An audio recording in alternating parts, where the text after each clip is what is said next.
Discipline is the root of all good qualities. But you have to absolutely apply it to things outside of just waking up early. It's everything. It's working out every day, making yourself stronger and faster and more flexible and healthier. Discipline is eating the right foods to fuel your system. It's about disciplining your emotions so you can make good decisions. It's about having the discipline to control your ego so your ego doesn't get out of hand and control you. It's about treating people the way you would want to be treated. And doing the tasks that you don't necessarily want to do, but that you know will help you or help your team.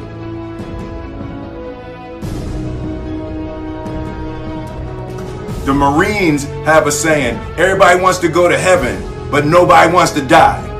And that's just real. At the center of bringing any dream into fruition is self-discipline. You know, something as simple as food and eating. It's not about your body as much as it is about your mind. It's getting command of your mind to be able to choose actions that are in your own best interest.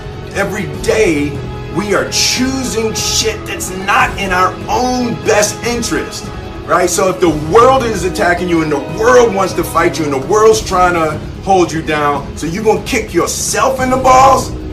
So you're gonna stop yourself from getting what you dream. Self-discipline is the center of all material success. You cannot win the war against the world if you can't win the war against your own mind.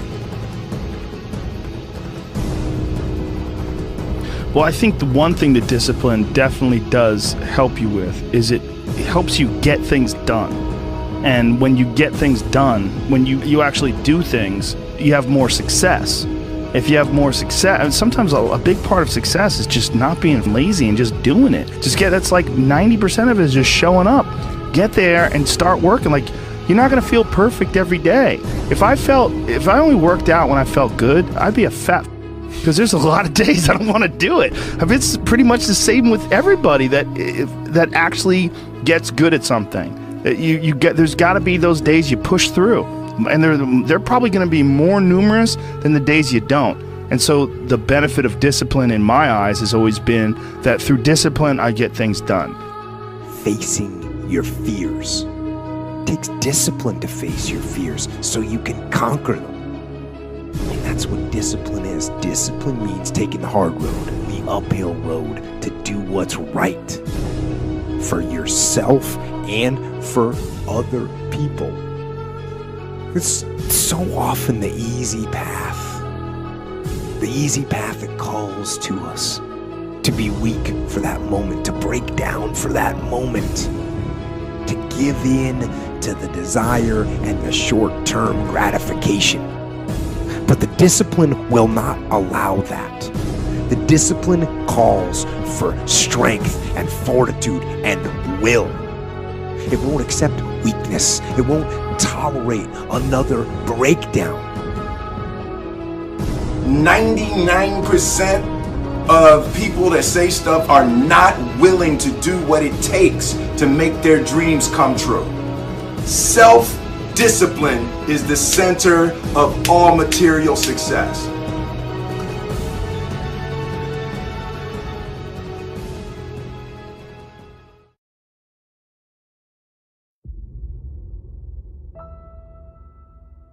Excuses sound best to the person that's making them up. Stop feeling sorry for yourself. Get off the pity potty. Wake your ass up. Awaken the beast inside. If you're an excuse maker and you say you want, the money, the girl, the car, the boy, the dream, the whatever it is, how many ifs and what ifs and fearful stories are you telling yourself to keep you stuck in the comfortable cage that you're in? Well, excuses, to me, are the common denominator of failure because they paralyze us. When we give an excuse, it really rationalizes a mistake. when you give an excuse, either it's because you didn't do something you should have, you did something you shouldn't have, or you made a bad choice, or you would never use the excuse in the first place. So every excuse is, in essence, you wrapping your arm around acknowledging your own mistake. People who make excuses are living in the dark and they cannot see. And in that darkness, they make up excuses. And when you make excuses, you get nowhere. Your whole life stops. Right at the excuse. It stops, nothing else happens. The moment you make a big investment with your time, with your energy, or with your resources, your money, your protection mechanisms and patterns will show up in the surface, right? And you start freaking out. And when you're in that heat of the moment, that tension, there are two ways you can respond. Either you're gonna be an excuse maker or you're gonna be an action taker. One thing we cannot do is make excuses for an adult. So a lot of times we get in a situation where we set standards and the person we're with refuses to elevate to those standards. And then what we do, instead of upholding our standards, we start making excuses. And we make excuses and we find things that tell us it's okay. And subconsciously, we are believing those things and we are accepting those things to be true because we fear the unknown. We fear leaving and having to start all over again. How do you stop making excuses? This is actually pretty simple. And I said it the other day, and you have to realize, you have to know, you have to accept that all your excuses are lies. How do I stop myself from thinking negative thoughts or doubting, or when I'm pulled toward thinking about that can't work, how is this going to work, and start doubting? Well, the answer is you need to get the ball of energy, the positive ball of energy, bigger than the negative ball of energy that you've been establishing your whole life. And that's pretty huge at this point. Whatever the case may be, people will say anything because they're not winning at a game that they want to be in, so they're looking for an excuse. Don't fall into that type of behavior. It's easy to do, it's easy to make excuses, it's easy to give up, but when you do that, all you're doing is leaving yourself to be bitter, angry, and without anything that you actually wanted to have. When you make excuses, you get nothing done. You're just going in a circle and nothing is really happening. And you tell yourself how busy you are, but yet you're not that busy. You have that time to do the things you really want to do that don't mean a thing. It doesn't mean a thing, and you get those things done. Stop making excuses. Stop embracing other people's excuses. Stop believing things that absolve you of any responsibility for your own life. Because the reality of the situation is, it just leaves you bitter, broken, and without anything that you actually wanted. Stop being an excuse maker and start being an action taker. How? By investing in yourself. There's nothing that will reveal more about your character and how you show up for yourself and for the people that you love better than how you choose to invest. The excuses are not valid. They aren't. They're trumped up. They're conjured up. They're fabricated. They're lies. And how do you stop the lies? You stop the lies with the truth. The truth. The truth will set you free. The truth will stand, and the truth will deliver you from procrastination and laziness and the downward spiral that comes with a lack of discipline.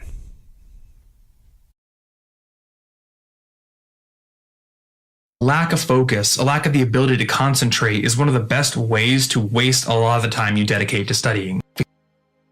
The research says we spend 2.1 hours a day in distraction. And it takes 21 minutes to refocus your focus after you've been distracted.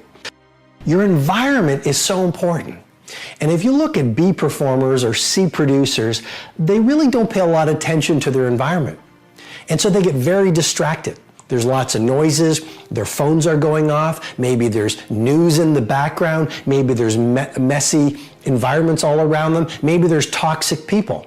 What I'm suggesting to you as the second piece of technology to really 100 times your productivity is this: install environments of tight bubbles of total focus.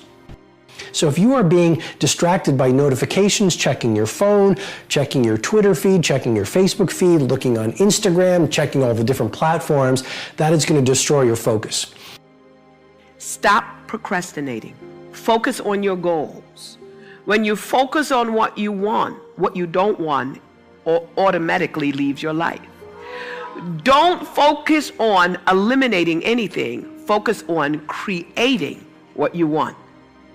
So you're either going to spend all your energies eliminating what you don't want, or you spend your energies creating what you want. In order to keep focused and keep moving, you first of all have to have a goal. If you get in your car, you have a destination. If you don't, you just drive around in circles. And unfortunately, more than 80% of people, maybe 90%, just drive around in circles in their life. They drive to work and they come home and they watch television and they socialize with their friends. But when you have a big goal, that acts as a motivator and it helps you to focus on the one thing. Then you ask yourself, what one skill will I need to achieve that goal? What one skill will help me to achieve the goal more than anything else? And then you go to work and you study every single day to develop that skill. Remember, all skills are learnable, and you can learn any skill you need to learn to achieve any goal you can set for yourself. And then you do something every day to help you to achieve the goal. 7 days a week, and never let yourself off the hook. Napoleon Hill, after a lifetime of studying successful people, wrote a book called The Master Key to Riches. And the whole book was a very, very good book, but it said, soon you will know what it is, soon I will tell you. In the last paragraph of the last page it says, the master key to riches is self-discipline. It's the ability to make yourself do what you should do, when you should do it, whether you feel like it or not. And so that's really the key. Make a written plan, organize the plan, set priorities, and then do something every day until you're successful. Plan. It sounds so stupid. I mean, sometimes giving advice is embarrassing because it's so obvious, but I could sit here and literally give you the details of 11 different famous studies that talk all about the fact that people that take the time to write out a plan and write down 2 or 3 things that they're going to focus on, that they actually have between 30 and, depending upon the study, 60%, they're more effective at getting it done. Right. And one of the reasons why this is more important than ever is because you work in such a distracted work environment. Specify your damn goals, because how are you going to hit something if you don't know what it is? That isn't going to happen. And often people won't specify their goals too because they don't like to specify conditions for failure. So if you keep yourself all vague and foggy, which is real easy because that's just a matter of not doing as well, then you don't know when you fail. And people might say, well, I really don't want to know when I fail because that's painful, so I'll keep myself blind about when I fail. That's fine, except you'll fail all the time then. You just won't know it until you've failed so badly that you're done. I'm going to challenge you. Stay focused on your goals. And if you don't have goals, write your goals. Where should your goals come from? Your goals should come from your vision. Where should your vision come from? Your vision should come from your purpose. If you don't know what your purpose is, you're not going to have a vision. If you don't know what your vision is, you won't have the right kinds of goals. And so that means that you're going to be busy like the rat in the rat race. And your next year is going to look like your last year. One of the greatest enemies of fulfillment of purpose is procrastination and broken focus. If you start now and you say 365 days from today's date, this is what I want to accomplish, and you do one a day, Paul said, focus. This one thing I do, I'm focusing. You do one a day. At the end of 1 year, you will have made 365 steps towards fulfillment of purpose.